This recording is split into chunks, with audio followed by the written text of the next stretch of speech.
All right, good evening. Welcome to the pre-board for March 2023 Philippine Licensure Examination for Teachers for Mathematics Majors discussion, particularly of items 121 to 150. So we will be discussing another set of 30 items, and I hope that you will do best on this one. So without further ado, be reminded of the directions. Write the letter of the correct answer before the number. If the correct answer is not found among the choices, you have to write E. I hope you are ready. Let's have item number 121.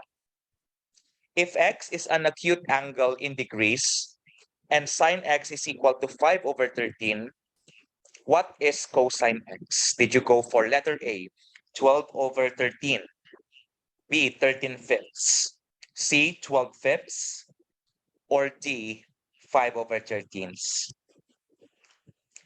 All right, so far, we have letter A. To those who commented, their answer is letter A. Tingnan po natin kung tama siya. So if sine x is 5 over 13, we know po that sine of uncertain acute angle is equal to the ratio of the opposite and the hypotenuse. So if we set up a right triangle, let's say this is a right angle here, and if we let this to be the x, so that sine is 5 over 13 here, because the opposite of your acute angle x is 5, and the hypotenuse is 13. Since this is a right triangle, then it follows that to solve for the missing side here, particularly y, we have to employ the Pythagorean theorem. Di po ba? So if sine x is 5 over 13, so this is your figure. By the Pythagorean theorem, 5 squared plus y squared is equal to the square of 13. 5 squared is 25. 13 squared is 169. And subtracting both sides by 25, this gives you y squared equals 144. And for the meantime, let's extract the principal or the positive square root. So this follows that y is equal to 12 units po. So this is equal to 12. But what is being asked in the problem? We are asked of the value of cosine. And cosine is the ratio of the adjacent and the hypotenuse. So the side adjacent to x is 12, and the hypotenuse is 13. So cosine x is 12 over 13, letter A. So to everyone who commented A, great start for you. And I hope that others also got it right. Thank you. 121. That's for 121, I mean. Let's go to 122. Simplify. The sine x times tangent x minus cosecant x times tangent x. Did you go for cosine x, sine x, tangent x, or secant x? Okay. I see that some of us now answered letter E.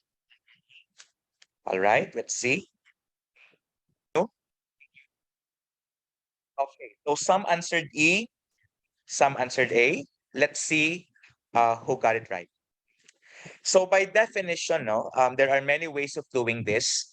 What I did here was I expressed everything in terms of either sine or cosine.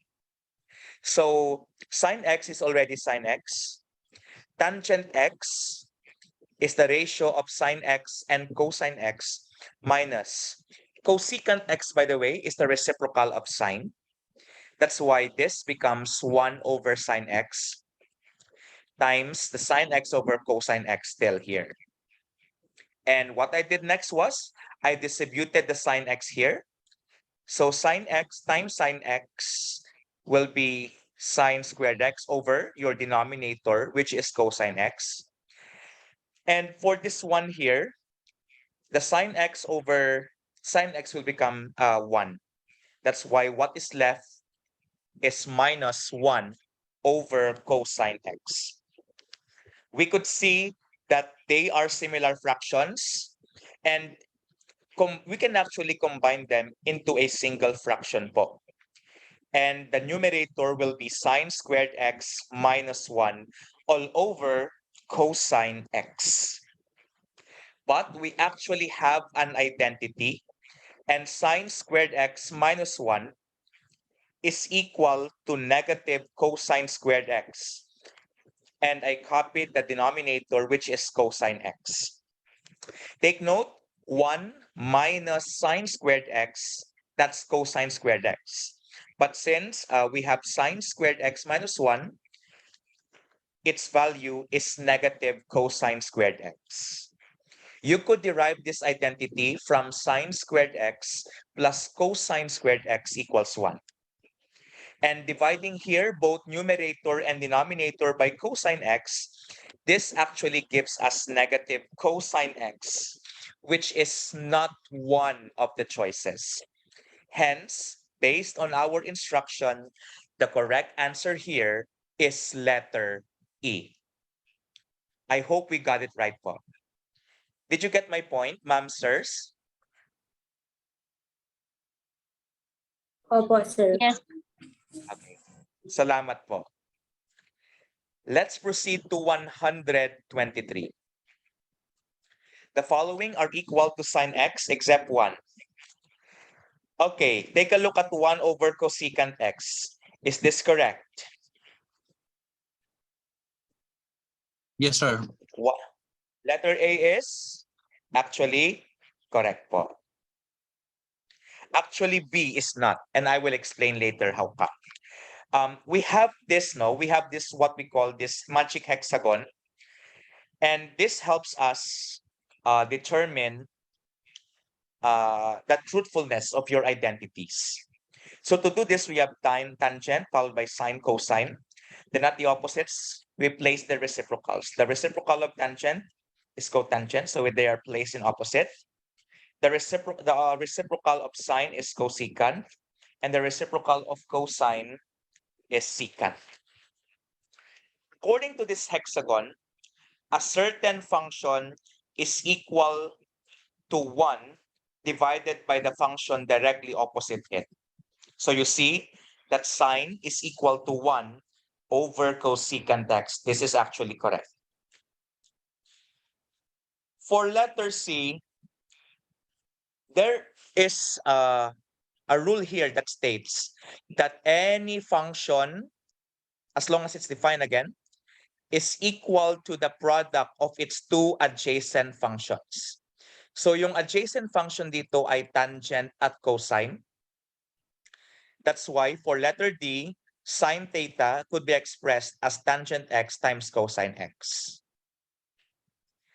And another property here is that any function could be expressed as the quotient of two consecutive functions, either going left, either going clockwise, or counterclockwise. That is, sine is equal to cosine over cotangent, which is here in letter C. You could also have sine is equal to tangent over secant. Cosecant over cotangent x is actually not a value of, or I mean, does not simplify to sine x. Hence, the correct answer here is letter B indeed. Do you have questions or clarifications about about number 123?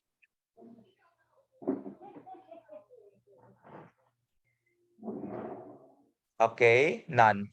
Salamat po. Let's proceed to 124.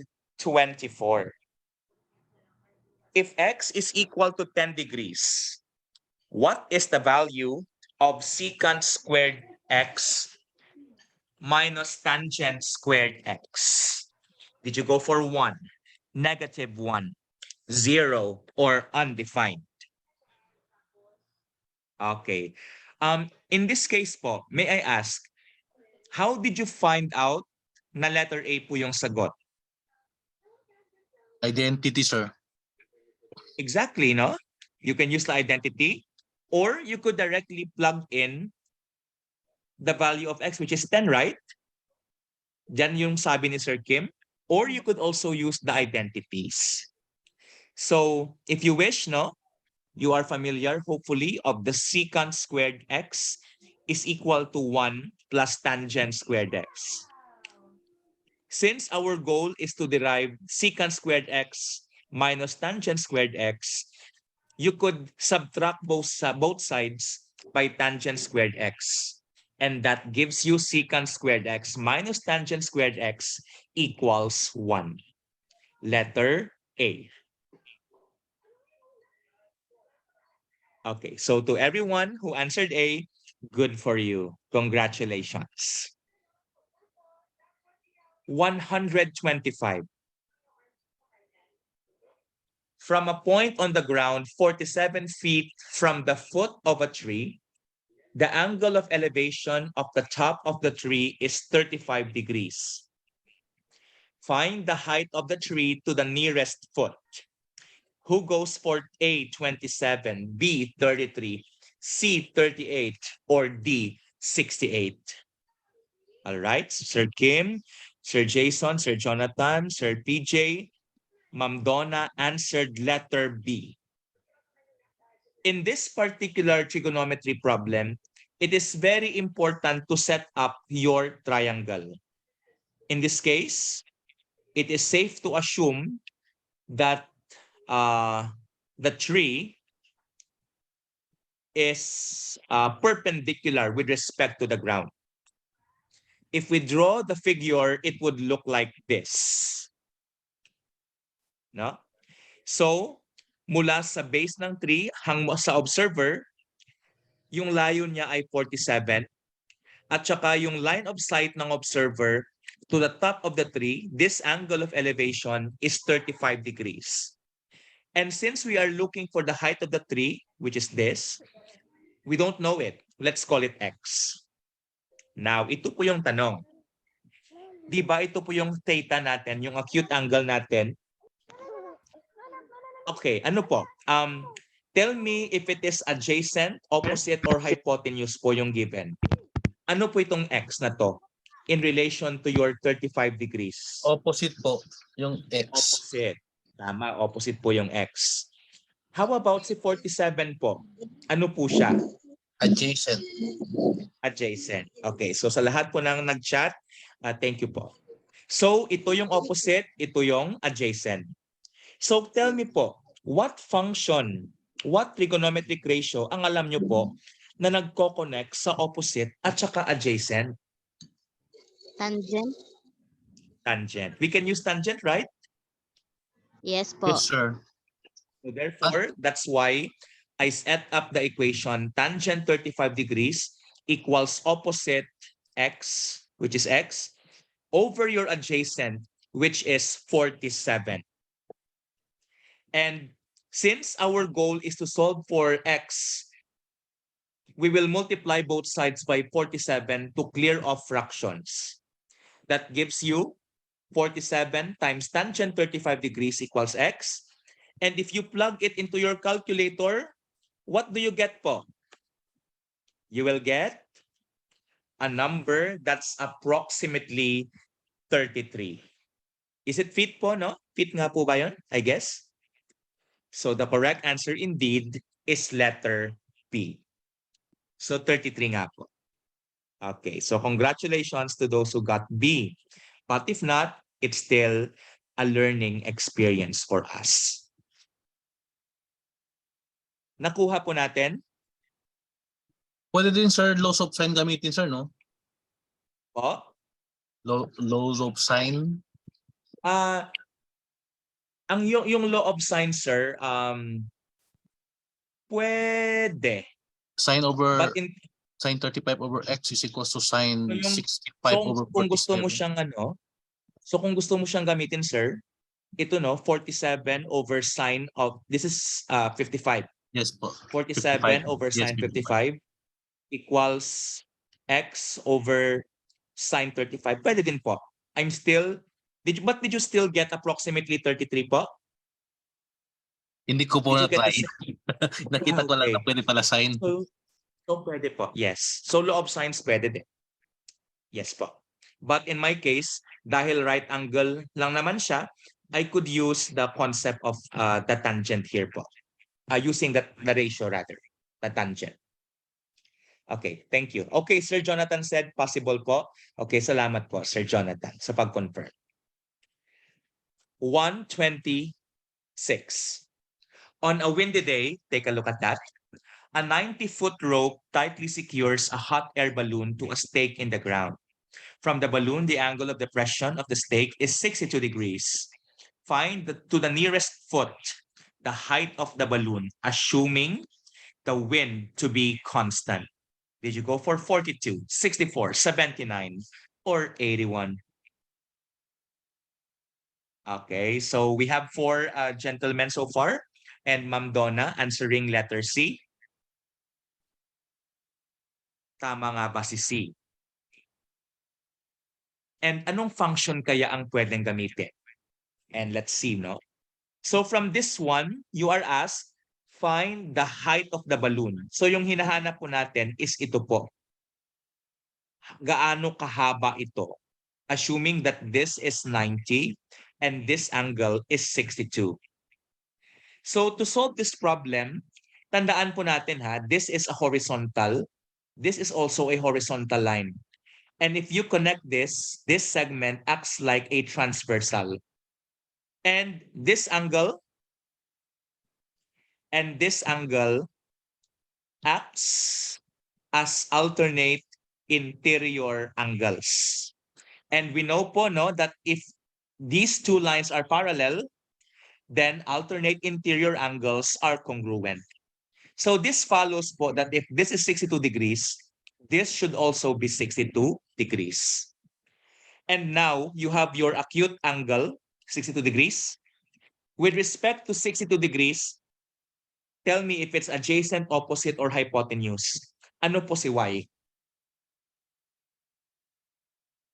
Y is the opposite. Tama po, Sir Jonathan. Thank you. Ano naman po yung 90 na to with respect to 62 degrees? Hypotenuse, sir. Very good. Hypotenuse. What trigonometric ratio relates both opposite and hypotenuse? And Sine. you are correct to say sine. Salamat po. Because we know that sine is opposite over hypotenuse. That's why sine 62 degrees is equal to the opposite, which is y, divided by the hypotenuse, which is 90. That's why sine 62 degrees equals y over 90 po yung ating equation. And since we wanted only the value of y, we will multiply both sides by 90 to clear of fractions as well. And that y is equal to the product of 90 and sine 62 degrees, which is how much po in our calculators? It's approximately 79. Since sabi diba to the nearest foot. So that one, 79.47 is approximately 79.47 is nearer to 79 than to 80. Hence, letter C, 79. Thank you po. I hope you understood po. And I hope you got it as well. 127. A flagpole 18 feet tall cast a shadow 12 feet long at a specific time of a day. Find to the nearest degree the angle of elevation of the sun at this time of day. Is it 56, 48, 42, or 34? All right. So far, the answers I get are all A's. So you are convinced na 56 siya. Tingnan natin. So kung i-draw po natin siya yung triangle na to, ito po yung itsura niya. Ito yung pole na 18 at saka ito yung 12 na kanyang shadow. At kung i-connect natin yung end, yung top ng pole at saka yung end ng shadow, it forms an angle, let's call it x degrees. Paano natin malalaman ito? No? So x na to. In relation to your acute angle x and right angle po ito, by the way, opposite, adjacent, o hypotenuse. Ano po si 18? 18 is opposite. Tama po. Ano naman po si 12? Adjacent. Adjacent. Anong function po ang kumokonek sa opposite at saka adjacent? Tan. Very good. Tangent po. That's why we set up the equation tangent x degrees equals 18 over 12. Opposite over adjacent. We know that 18 over 12 simplifies to 1.5, 3 halves, or 1.5. But how do we solve for x? To solve for x, we will get that tangent inverse or the arc tangent of both sides. And so x degrees here is tangent inverse or arc tangent of 1.5. Using your calculators, this gives you an angle which is approximately 56 degrees. And that is letter A. Okay. Okay, welcome po. Or shift that. Okay. Let's go to 128. If theta is between 0 degrees and 90 degrees, such that sine theta times cosine theta is equal to square root of 3 all over 4, what is theta in degrees? Is it 15, 30, 45, or 60? Okay. So, sabi ng classmates niyo, encode mo siya, tapos shift solve. And assume the value less than 90 with a smiley face. May letter E naman na sumagot. Okay? And actually, I think your calculator is capable of solving this. But suppose you don't know how to do it, this is still solvable by algebra po. Yes po. That is, if you have sine theta, cosine theta equals square root of 3 over 4, ang technique po dito ay multiply natin both sides by 2. So magiging 2 sine theta, cosine theta equals, if you multiply naman yung sa left side, ay yung right side ng 2, square root of 3 over 4 multiplied by 2, magiging square root of 3 over 2 po siya. Now, baka nagtatanong kayo, Sir, bakit ka nag-multiply ng 2? Dahil, familiar po bang itsura niya? 2 sine theta, cosine theta. Yes po, double angle identity. Very good. It's actually equal to the double angle identity, which is sine 2 theta equals square root of 3 over 2. Nagets po ninyo? Yung left side po, equal po yan kasi sa sine 2 theta, which is, so yung right side mo, kinopya mo lang, square root of 3 all over 2. Now, we are talking about theta na nasa first quadrant. Anong angle po na nasa first quadrant? Na acute angle, of course. 60 po. Ang kanyang sine ay square root of 3 over 2. Okay, you said 60 degrees po, no? Tama. Because sine 60 degrees is square root of 3 all over 2. So what I did was, I equated the 2 theta with 60 degrees and dividing both sides. Kasi, di ba dapat ito, this is equal to sine 60 eh. That's why 2 theta equals 60 degrees and this dividing both sides by 2, it follows that your theta is 30 degrees. Letter B. I hope you got it po.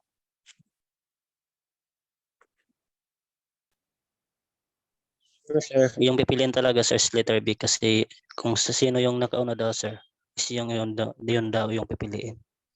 Okay. So in this case, however, no, if we encoded both 630 degrees and 60 degrees, I think they will still give you the same answer.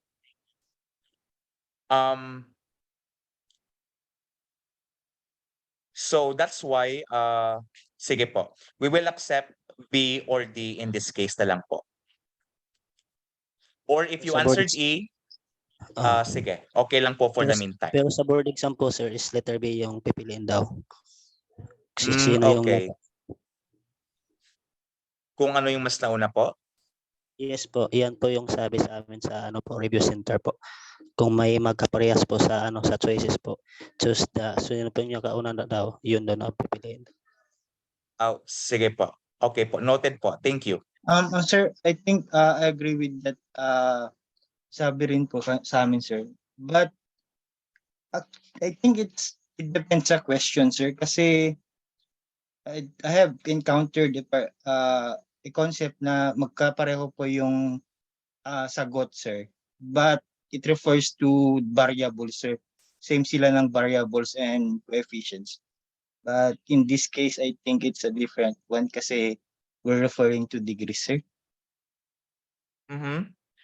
Yes po. And I think, no, but actually, if you do the substitution, both 30 and 60 actually would satisfy.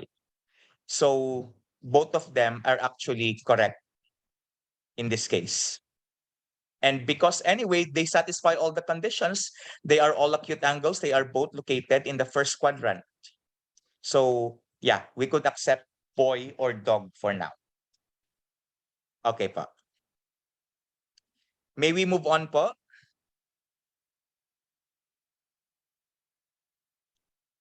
Okay. 129. What is the range of y is equal to 3 sine 2x? Is it within the 0, 3 interval, -3 to 0, -1, 1, or from -3 to 3?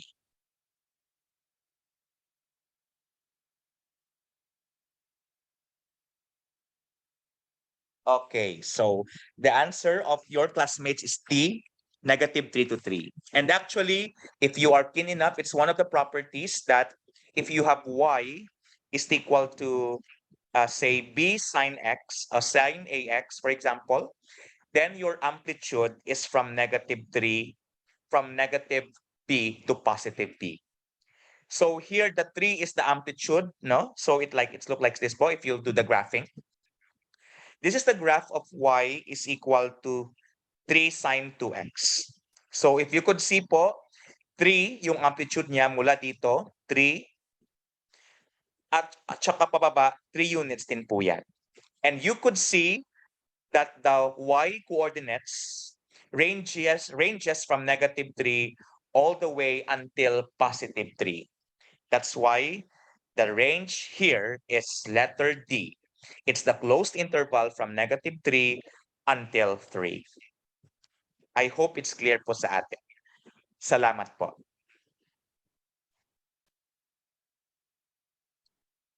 Let's proceed to item number 130. If x is a reference angle in quadrant 2, the following are true about cosecant x, except. Okay. Let's have the following. Is cosecant x greater than 1 for quadrant 2? Yes or no? And the correct answer is? Yes po. It is actually true. Yes. Why? When we say cosecant, reciprocal po yan ng sine. Ang sine po sa second quadrant ay positive as well. Remember that sine is less than 1. So yung reciprocal niya, which is cosecant, has to be, yung sign, yung value ng sine theta sa second quadrant ay between 0 and 1. If you take the reciprocal of that, which is cosecant, magiging greater than 1 din po yan. So true po. Cosecant is positive in the second quadrant. True po ba yon? And the answer is yes. Kung saan quadrant ang positive ang y coordinate, particularly quadrant 1 and quadrant 2, then sine is positive there. In fact, cosecant is also positive in the first and second quadrants, and cosecant is negative in the third and fourth quadrants. How about letter C? Cosecant x is greater than cosine x sa second quadrant. And this is also true. Bakit?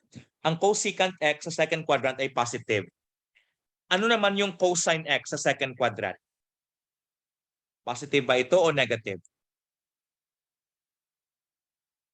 Ito ay negative. Bakit? Kung saan negative ang value, kung saan quadrant negative ang value ni x, negative din ang value ng cosine. That's why A, B, and C are correct. Letter D is the correct option.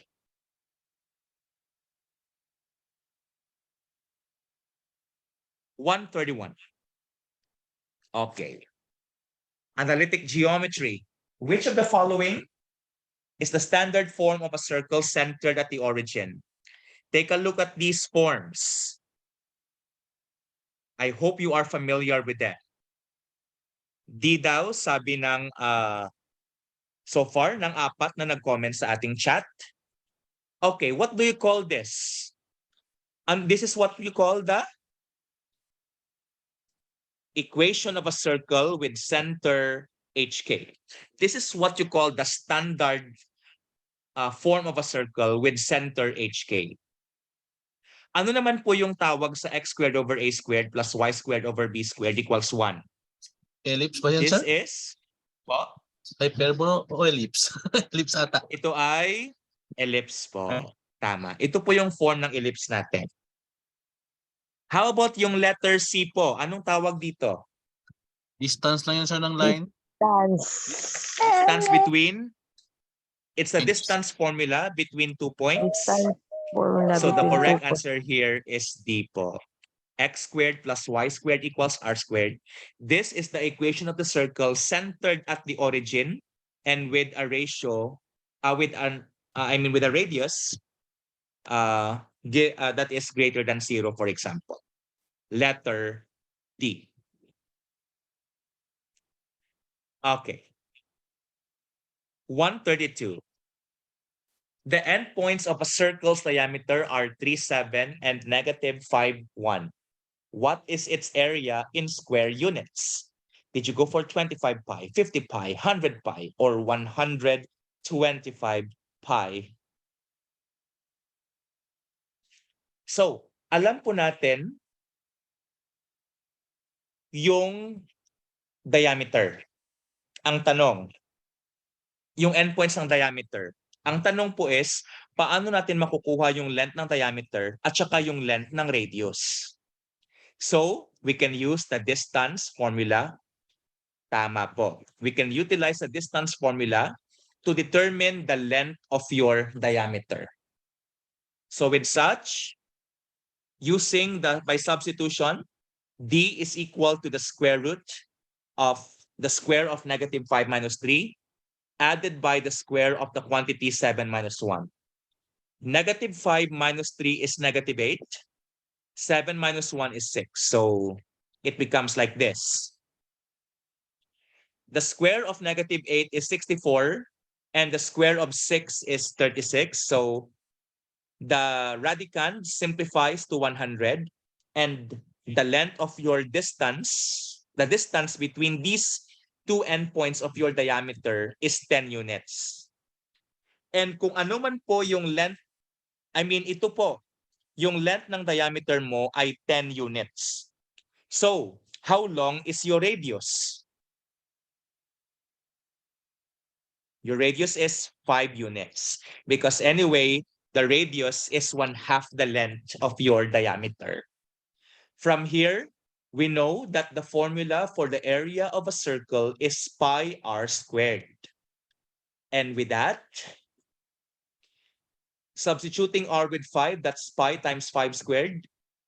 5 squared is 25, and pi times 25 is 25 pi square units, letter A. Or kung gusto nyo pong gamitin yung diameter, yung formula po ng area ng circle using the diameter is pi over diameter squared times pi all over 4. Parehas lang po yan. Like this po, squared is 10 squared, 100 times pi, 100 pi divided by 4, magiging 25 pi din po siya. So parehas lang po. Thank you for that, Sir Kim. 133. Find the center of the circle, x squared plus y squared plus 4x minus 6y minus 3 equals 0. Did you go for 2, -3, 2, 3, -2, 3, or D, -2, -3? Okay. May I know po, gusto niyo po bang malaman yung shortcut or yung long method na lang po? Because this is the general form of your circle. Okay, so yung shortcut na lang, yung sabi ni Ma'am Michelle. Sige. Ito po yung ipinagbabawal na technique, no? So kung gusto niyo pong maano, ito po yung dinadaanan nating proseso. And your center is actually -2, 3. This is actually letter C. Meron pong shortcut ha. Take note, this is the general form of your circle. X squared plus y squared plus 4x minus 6y minus 3 equals 0. In my case here, I used completing the square and I showed here the method. Yung shortcut po is ganito. Take note, you have to make sure na circle po siya ha. Dapat parehas po yung coefficients ng x squared at y squared na natin, which is 1. And if this is in this form, yung shortcut po is divide mo po yung coefficients ni x at saka ni y ng -2. Ito po. 4 divided by -2. That's -2 here as your x coordinate. Ito, -6 divided by -2. Di ba positive 3? Yan po. Yan na po yung shortcut niya. That's how you find the center of your circle. Yes, ipinagbabawal. Hindi naman talaga ipinagbabawal. If you are just keen enough, no? That's the method lang po. That's why just divide both by -2, yun na po, at saka separate them by commas, and that's it. That's how you get the coordinates of your center. Okay, welcome po. 134. Okay, may tanong. Lagi po ba, sir, -2? Basta center ng circle, yes po. As long as dapat naka-right siya in this format at saka yung right side natin 0, tapos lahat ng numerical coefficients ng x squared at y squared ay 1, yes po. Divide lang po ng -2 always. Okay po, GQ. Welcome. 134. What is y equals 3x squared minus 18x plus 4 in vertex form? Okay, letter A. According to Sir Jason, Sir Kim, and Sir Jonathan. Okay, welcome po, ma'am. So, letter A. Actually, there are many ways, no? But in this case, I will just show you one method, and that is by utilizing your what? Your completing the square. So if this is the given quadratic equation, we need to group together those containing x. So I will group the 3x squared minus 18x. I will group the terms containing the variable x. Tapos, if a factor out, dahil yung goal ko po dito is dapat 1 po yung leading coefficient ng x squared. I mean, yung leading coefficient natin dapat what na lang. So if factor out ko po yung 3. That's why 3x squared divided by 3 is x squared. Negative 18x divided by 3 is negative 6x. And I just copied the plus 4 outside of your parenthesis. Okay, how do we complete the square po? We need the constant, di ba? Could someone please remind us how to complete the square? You divide the second Divide term by square two by squared. 2. Tapos, after dividing by 2, Square po. Then, then square Square. po. Take note po, hindi po kasali yung x, yung negative 6 lang. Negative 6 divided by 2 is negative 3. And squaring negative 3 will give you 9. That's why plus 9 po ako sa loob ng parentheses. But sir, baka nagtatanong kayo, sir, bakit merong minus 27 sa labas? And the answer is simple. Di ba may 3 ka, may 9 ka ngang ina dito sa loob. Pero may times 3 pa siya dito. 3 times 9.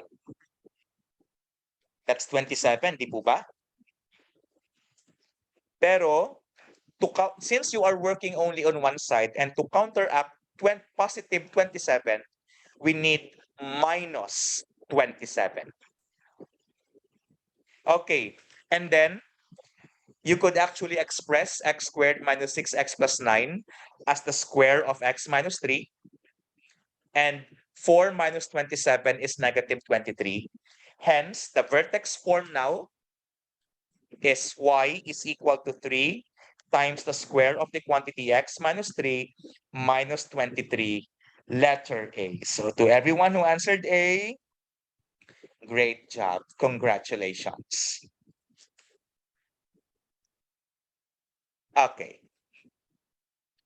Okay, so please check nyo po ha. Negative b over 2 lang po yan. Negative b over 2, then you square the whole thing. Salamat po. 135. What is the minimum value of y equals 3 of y if y is equal to 3x squared minus 18x plus 4? I think it's the same, no? It's the same quadratic equation as 134. Is it Yes. 23, 21, negative 23, or negative 21? I see letter C. I see one letter B. Let's see who's correct. From earlier, this one is equal to 3 times x minus 3 quantity squared minus 23. Tandaan po natin. By the way, is this parabola opening upward or downward? This parabola is opening upward dahil positive po yung ating leading coefficient. So kapag ang isang parabola ay nag-o-open upward, then the vertex is in fact a minimum point. And in fact, this particular equation has a minimum y if x is equal to 3. And in fact, no, yung shortcut na lang is ano yung minimum value niya is actually ito po yung k natin na negative 323 outside. Letter C. I hope na okay na nakuha po natin. Kasi yung vertex nito is 3, negative 23. That's why it attains its minimum value if x is 3 and that minimum value is negative 23. K po yung ina-ask sa problem in this case. I hope you got it po. Okay. Next one. 136.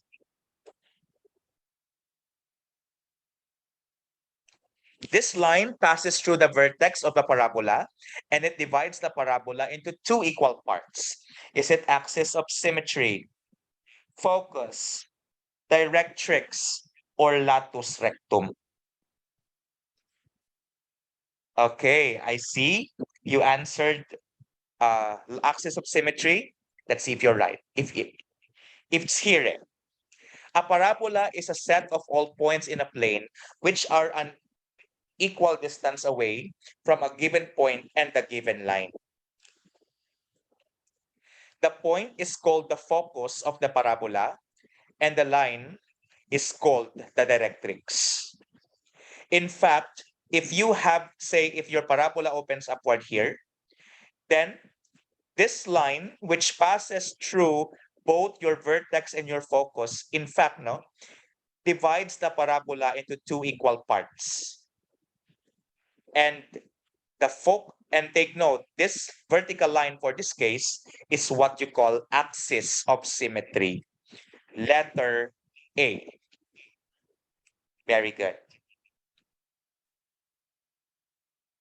137.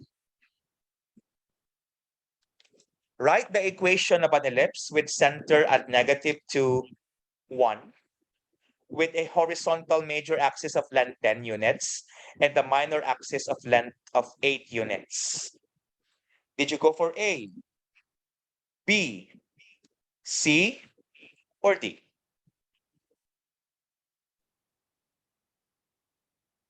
Wait. In this case po,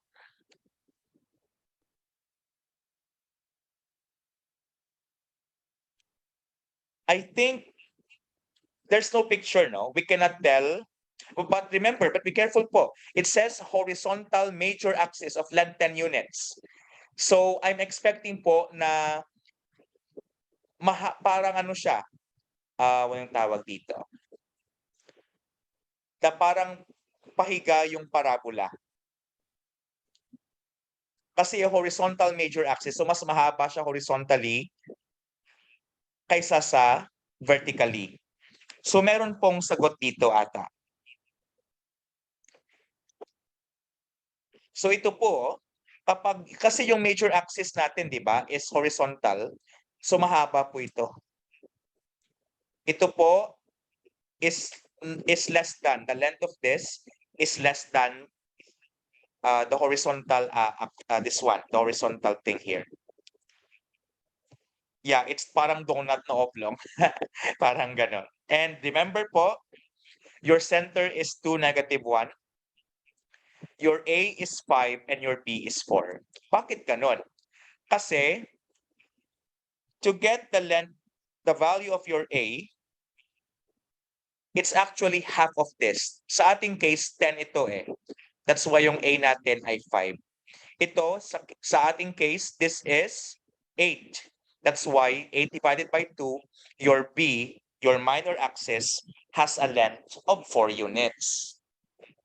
That's why you have these two, your center is 2, -1, and A equals 5, and B equals 4. And we could employ the formula x minus h quantity squared all over a squared plus y minus k quantity squared all over b squared equals 1. Dahil nga mas mahaba ito, no? So by substitution po, ito ay magiging x minus 2 quantity squared all over 5 squared plus y minus -1 squared all over 4 squared equals 1. Pero yung minus -1 ay magiging plus 1 lang po yan. The 5 squared becomes 25 and 4 squared becomes 16. That's why we have here x minus 2 quantity squared plus all over 25 plus y plus 1 quantity squared all over 16 equals 1. Letter D.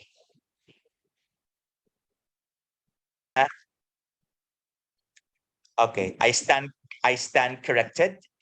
I miscopied, sorry. The center is -2, 1. But your A equals 5 and B equals 4 remains the same. And by substitution po, naging x minus -2 squared.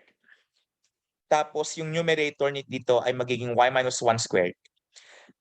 So yung dito, magiging x plus 2 quantity squared all over 25 plus y minus 1 quantity squared all over 16 equals 1.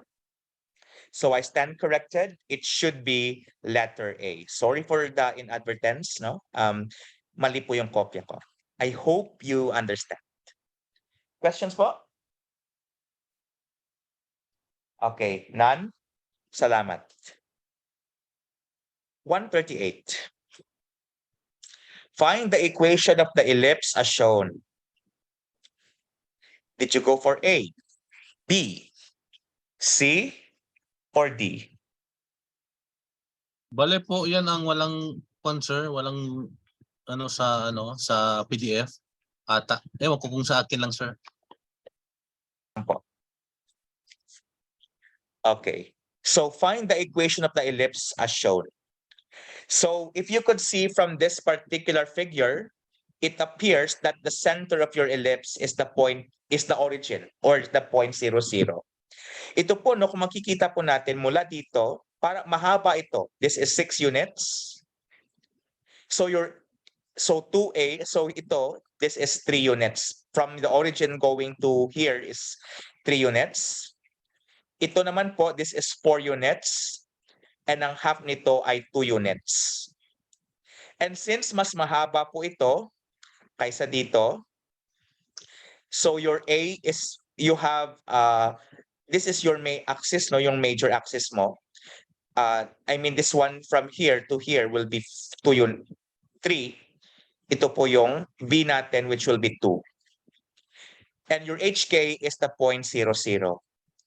And substituting it to this form, to the form of your ellipse, you have x minus 0 quantity squared all over 3 squared plus y minus 0 quantity squared all over 2 squared equals 1.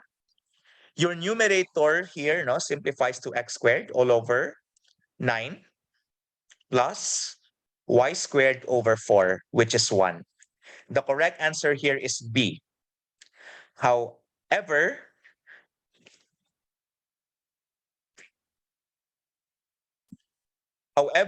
since the PDF copy I provided you does not have the image, so this will be bonus na lang po on your part. Thank you. 139. The equation x squared plus y squared plus 10x plus 4y plus 29 equals 0 is it a point circle? Circle with positive radius. C, cannot be determined. Or D, a circle that does not exist. Okay. Point circle ang sabi ng classmates ninyo. Okay, marami yata kayo. So to do this po, no, let us express this in standard or center radius form. So grouping together all terms with the same variable, so x squared plus 10x is one group, plus y squared plus 4y as another group, and then the positive 29 here became negative 29 sa right hand side. Completing the square, 10 squared, 10 divided by 2, that's 5. 5 squared, it's plus 25 here. Dito naman po, 4 divided by 2, that's 2. 2 squared, it's 4. I added 4 here as well. So on the left-hand side, I added 25 and 4. To maintain equality, I also added 25 and 4 on the right-hand side. So the left side, this first group could be expressed as x plus 5 quantity squared, plus the second group could be expressed as y plus 2 quantity squared. And on the right side, it became negative 29 plus 25 plus 4, which is actually 0. Since the value of your r squared here, no, yung 0, it actually implies that the graph is just the center itself, which is the point -9, -5, -2. And since your radius is not positive, it's not positive and it's 0, then this is an example of what we call point circle, letter A. You achieve it if the value of your r squared is equal to 0. All right. 140. So to all who answered A, great. 140. Express 4x squared minus 9y squared minus 16x plus 54y minus 101 equals 0 in standard form. Which of A, B, C, or D is correct? I can see that some of you answered letter C or who commented C. Let's see if C is correct. So to do this, I isolated the 101. I added the 101 to the, negative 101 on the left became 101, positive 101 on the right. Then what I did was I grouped together the 4x squared minus 16x and factored out 4 with the intention of making the leading coefficient equal to 1. 4x squared divided by 4 is x squared. Negative 16x divided by 4 is negative 4x. That's why you have it there. Dito naman po sa ikalawang group, I took out negative 9. I factored out negative 9. Negative 9y squared divided by negative 9 is positive y squared. 54y divided by negative 9 is negative 6y. That's why you have there equals 101 still. Okay, let's complete the square now per group of those of this thing, no? Inside your parentheses. So divide this one by 2, negative 4 divided by 2, that's negative 2 square plus 4 ka dyan. Dito, negative 6 divided by negative 2, by 2, it's negative 3. And the square of negative 3 is 9. That's why plus 9 po ako sa loob dito. And so you see, dito sa loob, nag-add ako ng 4 at saka 9. Baka nagtataka kayo. Bakit ako nag-add ng 16 at saka ng negative 81 sa right side? And the answer here is simple.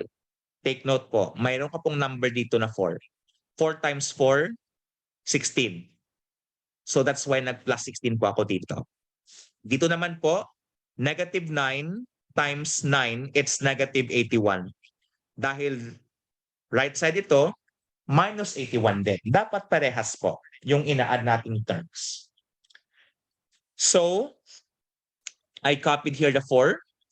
This trinomial is expressed as x minus 2 quantity squared minus 9. And this trinomial here is expressed as y minus 3 quantity squared equals 101 plus 16 minus 81, which is actually 36. Take note, dapat na 1 po yung value na makikita natin sa right-hand side. So, since yung right side, yung number sa right side is 36, we have to divide each term by 36. And it becomes like this. Pero yung 4 over 36 simplifies to 9. And the 9 over 36 simplifies to 4. And the right side is equal to 1. That's the reason that the correct answer is C, which is x minus 2 quantity squared all over 9 minus y minus 3 quantity squared all over 4 equals 1. To everyone who answered C, I'm happy for you. But if not, it's still okay. What's important is we are learning. 141. Based on the graph, what is the limit of f of x as x approaches 2? Is it negative 1, 5, 2, or does not exist? All right.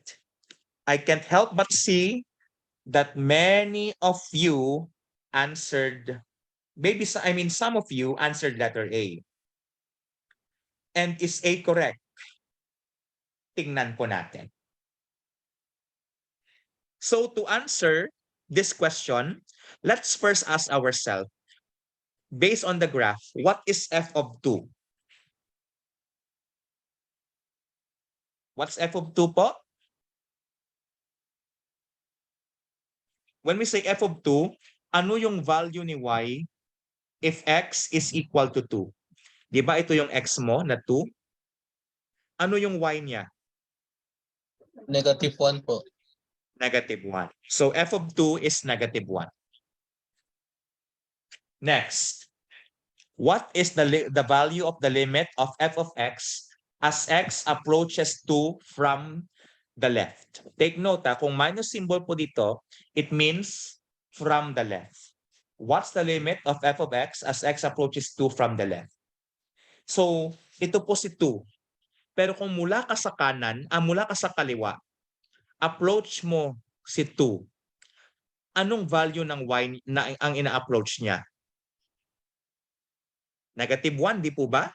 Mula dito, mula sa left, ang Opo. ina-approach niya ay -1 po. So that's the limit as x approaches 2 from the left. How about the value of the limit of f of x as x approaches 2 from the right?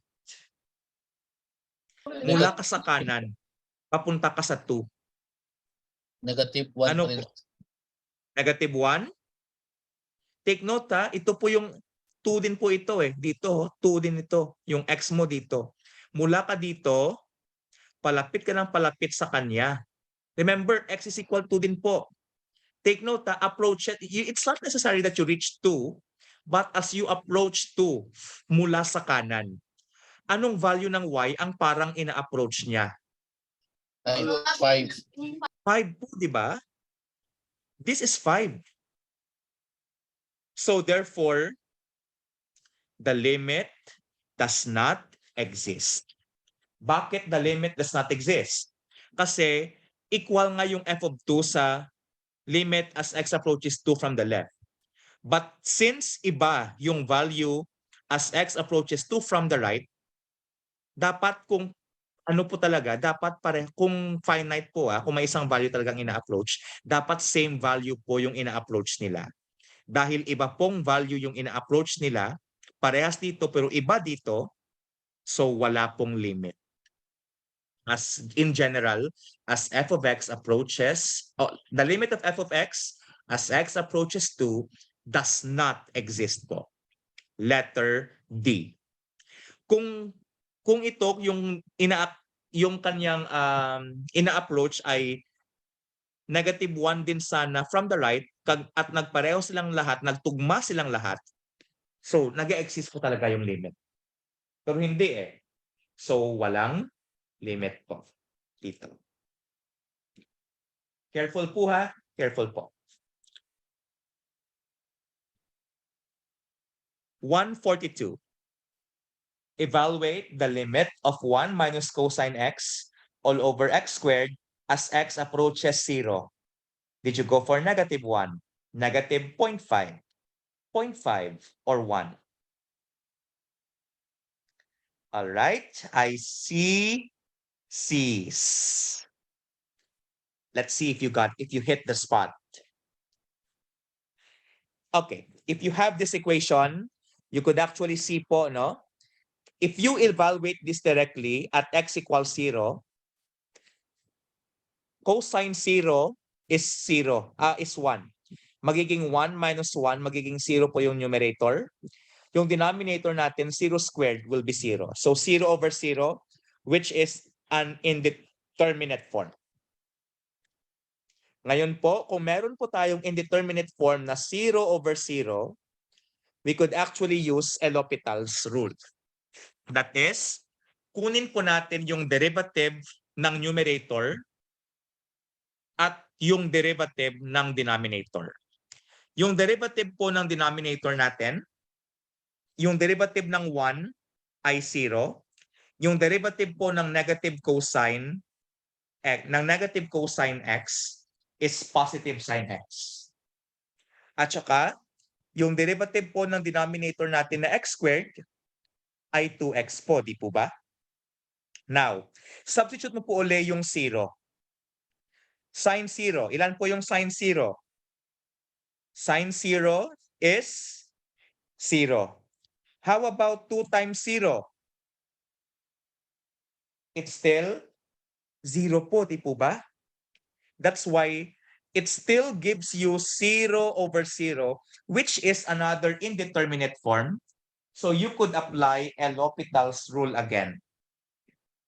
Ano po yung derivative ng numerator? Ano pong derivative ng sin x? It is cosine x. Tama po. Ano po yung derivative ng 2x? It's just 2.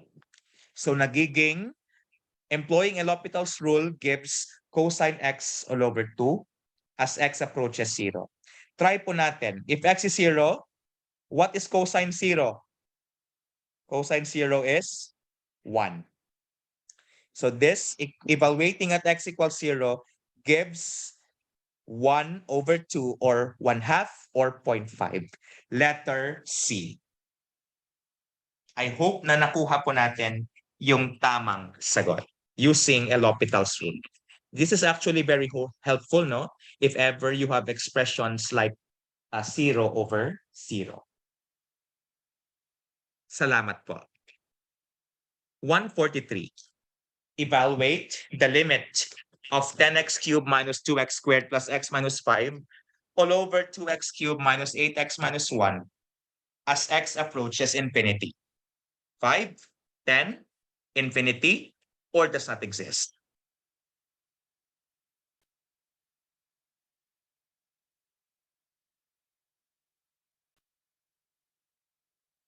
Okay. So, how about for 143? 5, 10, infinity, or does not exist? So, may sumagot ng ng A. Okay. Actually, no? Limits as x approaches infinity. To do this po, meron po tayong theorem, especially involving polynomials over polynomials. The trick here is, kung ano po yung pinakamataas na exponent ng variable, then i-divide po natin siya, no? Each term of that variable raised to the highest exponent. Ano po yung, so you notice, no? Yung pinakamataas na exponent dito is 3. That's why each term po ay i-divide po natin ng x cubed. Yan po. Kung makikita po ninyo, bawat isa dito, each one of these terms was divided by x cubed as x approaches infinity. And if you divide each term by x cubed, you get the limit of 10 minus 2 over x plus 1 over x squared minus 5 over x cubed all over 2 minus 8 over x squared minus 1 over x cubed as x approaches infinity. Take note po ha, meron po tayong theorem na nagsisay that if you are dividing a certain constant by a variable and your variable is in the denominator, and as x approaches infinity, then yung value po nito ay the limit of this expression is in fact magiging 0 po yan. Kasi sa sobrang laki ng denominator mo, a number divided by a very large number will give you a very small number that is close to 0. So that's why, ano yung matitira? Ito po, no, magiging 10 minus 0 plus 0 minus 0 all over 2 minus 0 minus 0. That's 10 over 2 or 5, letter A po.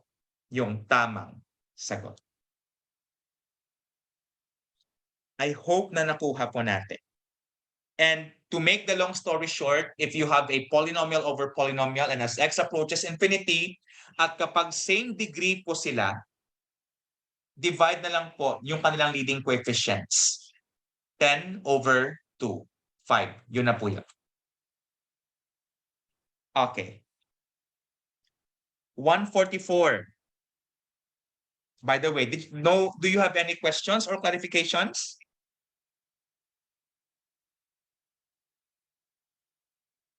None?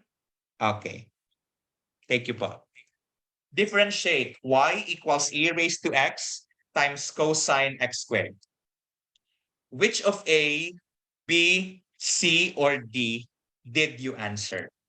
Okay, I see a lot of these. Let's see if it's correct. So we will be using the product rule here because we have a product. If we consider e raised to x as one function and cosine x squared as another function, then we can employ the product rule. That is, to get the derivative of a product of two functions, just copy the first function. So I let e raised to x be the first function and cosine x squared to be the second function. So it's the first function multiplied by the derivative of the second function. Yung derivative ng cosine x squared ay negative sine x squared. Pero chain rule pa po, you still have to multiply with the derivative of x squared, which is 2x. So yung ito pong nasa loob ng brackets, ito po yung derivative ng cosine x squared. Plus, you copy the second function, which is cosine x squared, and multiply it with the derivative of the first function. And surprisingly, if you differentiate e raised to x, it's still e raised to x po. That's why, simplifying this, it gives you y prime equals negative 2x e raised to x sine of x squared plus e raised to x cosine x squared. What I did next was I factored out e raised to x, and because I saw that this is the common factor, no? So y prime is equal to e raised to x multiplied by the quantity e raised to times negative 2x sine x squared plus cosine x squared, letter D. So thank you. Good job. 145. Find the slope of y is equal to 1 over 3x plus 2. So what's the slope po? Okay, I see C's. By the way, kung slope po yung hinahanap natin, anong particular concept po sa calculus yung gagamitin natin? Derivative. We will, very good. The slope of a certain curve, no? As long as it's defined, very possible, whenever possible, is in fact its first derivative. So we will get the first derivative of y is equal to 3x plus 2. Maybe some of you used the quotient rule, but for now, I will use the power rule, or including the chain rule. What I did was, I expressed this as y equals 3x plus 2 quantity raised to negative 1. Remember, kapag nasa denominator siya at pupunta sa itaas, the whole thing will be raised to a negative exponent. Kung positive siya sa ibaba yung exponent niya, positive 1 dito eh. Sa itaas, magiging negative 1 na siya. And employing the power rule, di ba? Yung negative 1, imumultiply ko dito, magiging negative 1 yan. Tapos copy this, the base, 3x plus 2. Pero yung numerate, yung exponent, di ba, subtracted by 1 yan. Negative 1 minus 1 will be negative 2. Pero, you still have to multiply with the derivative ng nasa loob. Yung derivative ng 3x plus 2, derivative of 3x is 3, but the derivative of 2 is 0. So it's just times 3 there. And multiplying the negative 1 and the 3 and rearranging the terms, you get negative 3 times 3x plus 2 raised to negative 2. But since negative 2 yung exponent niya dito, if I wish to make it positive, mapupunta siya sa denominator. Hence, y prime equals -3 all over 3x plus 2 squared. Letter C.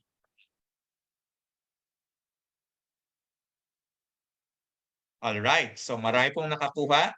I'm happy with that. 146. Integrate 9x squared dx. Is it 3x cubed plus c, 3x cubed, 6x cubed plus c, or 9x cubed plus c? Okay. Seeing A's, which, let's take a look. If we are integrating, no? So by the power rule sa ating integration, add po natin ng 1 yung exponent niya. So yung ng variable natin. So yung exponent niya is 2, magiging 3 yan. And kung ano man po yung exponent ng variable mo, yan din po yung i-divide mo sa expression na yan. But you have to add plus c. And that c there is an arbitrary constant. So this simplifies 9 to 9x cubed all over 3 plus c. But 9 over 3 is 3. Simplifying this further gives 3x cubed plus c po. Letter A. So kung sumagot kayo ng B, walang plus C, mali po yan. 147. Find the indefinite integral. The integration of cosine to the 7th x sine x dx. Did you go for A, B, C, or D in this case? Okay, so D. So trigonometry na siya, okay? But actually, you could solve this using the concept of substitution. And this is how it goes. So the technique is, I let U to be equal to cosine x. Okay? So if U is cosine x, ano yung du? Yung derivative ng u is du. Ano naman yung derivative ng cosine x? It's negative sine x dx. Di po ba? Pero, in here, I multiply both sides of the equation by -1 to derive the value of sine x. That's why naging negative du equals sine x dx po siya. Now, we can do the substitution. So, this is cosine to the 7th x. Dahil u mo now is cosine x, so u to the 7 times the negative of du. Kasi yung sine x dx is negative du, di po ba? So, I factored out the -1 here, and it became u to the 7th du. Using the power rule, you will add 1 to the exponent. So, 7 plus 1, 8. Dahil 8 dito, so dapat divide mo din siya by 8. But don't forget na meron ka pang negative dito. That's why I copied that. So that's negative of u to the 8 all over 8. Plus, don't forget your c plus c. Pero it's not yet the final answer because u is equal to cosine x. So by substitution po, naging cosine to the 8 of x all over 8 plus c, letter D. Very good.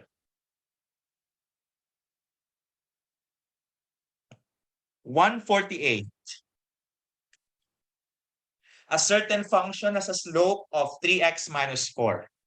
If 2, 3 is a point of this function, find the function. Is it A, B, C, or D? I see. So far, we have 2 people who commented A. 3 people now. Take note. Kung slope niya yung 3x minus 4, how would you get the function? Will you differentiate or will you integrate? We will Integrate. integrate. So if f prime of x, that's the derivative, because the slope is your derivative. If f prime of x, or if the derivative is 3x minus 4, if we do now the integration of that, then yung integration ng 3x ay 3x squared over 2 minus yung integration ni 4 with respect to dx is minus 4x, but you have your arbitrary constant which is c plus c. Pero tandaan po natin, according sa problem, the point 23 is a point on this graph. So ano po yung gagawin natin? Ang 2 na to, di ba, ito yung x. Yung 3, ito yung y or f of x. So lahat ng x dito ay papalitan natin ng 2. Yung f of x naman ay papalitan po natin ng 3. Giving us 3 is equal to 3 times 2 squared over 2 minus 4 times 2 plus c. Our intention here is to solve for the value of c. Simplifying this, 3 equals 2 squared is 4. 3 times 4 is 12 divided by 2. You have 6. Negative 4 times 2 is negative 8 plus c. So this is 3 equals the 6 minus 8, which is negative 2 plus c. Adding both sides by 2 gives us the value of c, which is 5. So dahil meron ka ng value of c na 5, in this equation here, we will copy this, but we will replace c by 5.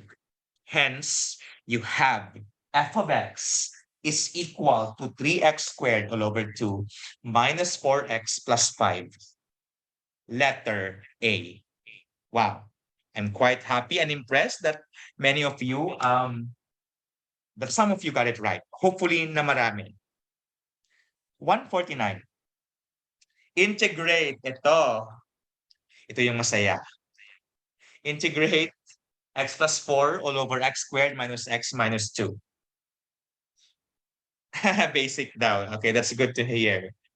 This one entails, I think we could utilize here the concept of partial fractions.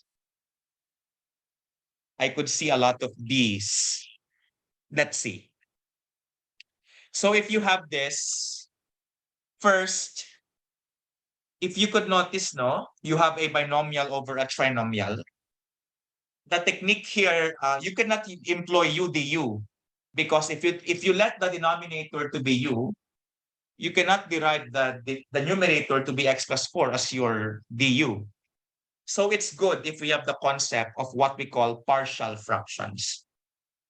So x plus 4, I factor the denominator directly as x minus 2 times x plus 1.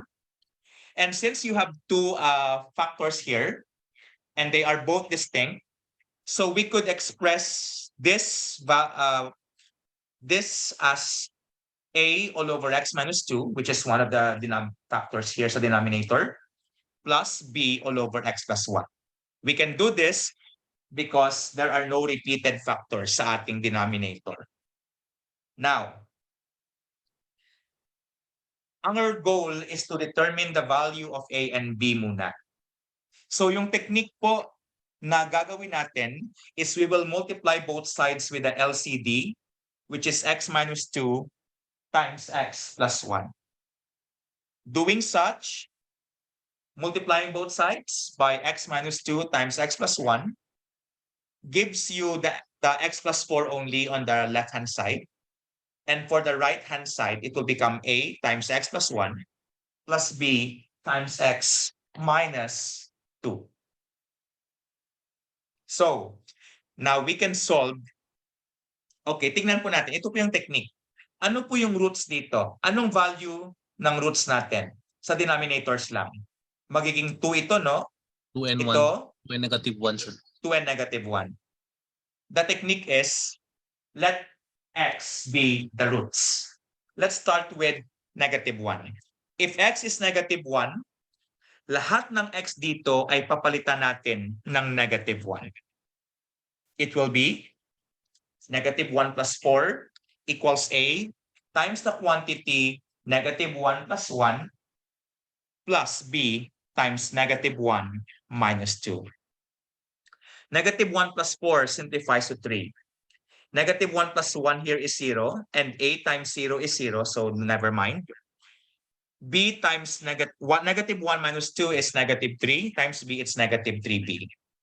And what to do next?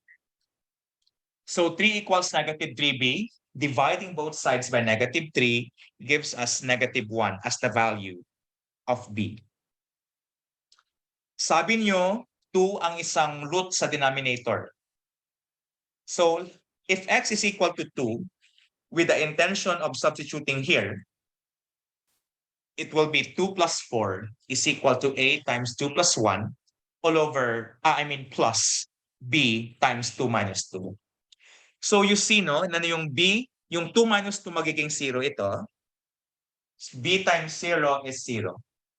Yung sa left side na lang magiging 6, ito magiging 3A.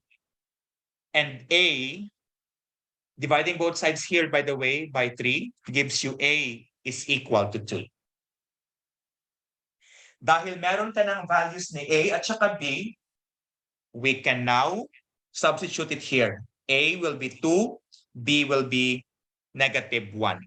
And so, this particular integral could be expressed as the integration of 2 all over x minus 2 minus 1 all over x plus 1 dx. And using your laws of integration, if you have something like this, no? This integration is 2, kopyahin nyo lang po, ln ng denominator, yung 2 all over, times the ln of your denominator, x minus 2, and we have the absolute value of that, minus 1 times the ln of your x plus 1 sa denominator, plus c. Letter B po yung tamang sagot. So please review your rules on integration, particularly logarithmic integration po in this case. 150. One more. What is the integration of sine squared x plus cosine squared x dx? Is it x plus c, 1 plus c, -1 plus c, or 2x plus c? Okay, we have A's from various people. Let's give a fast solution to this. Tandaan po natin na meron po tayong identity sa trigonometry, and that is sine squared x plus cosine squared x is equal to 1, di po ba? That's why, by substitution, this becomes the integration of 1 dx, or simply the integration of dx, which is, by the way, x plus c. Letter A. So I hope you understood the discussion of items 121 to 150. And remember that success is not final. Failure is not fatal. It is the courage to continue that counts. That's according to Winston S. Churchill. I wish you all the best for the upcoming licensure examination for teachers. And thank you very much, and all the best for everyone. God bless, and see you around next time.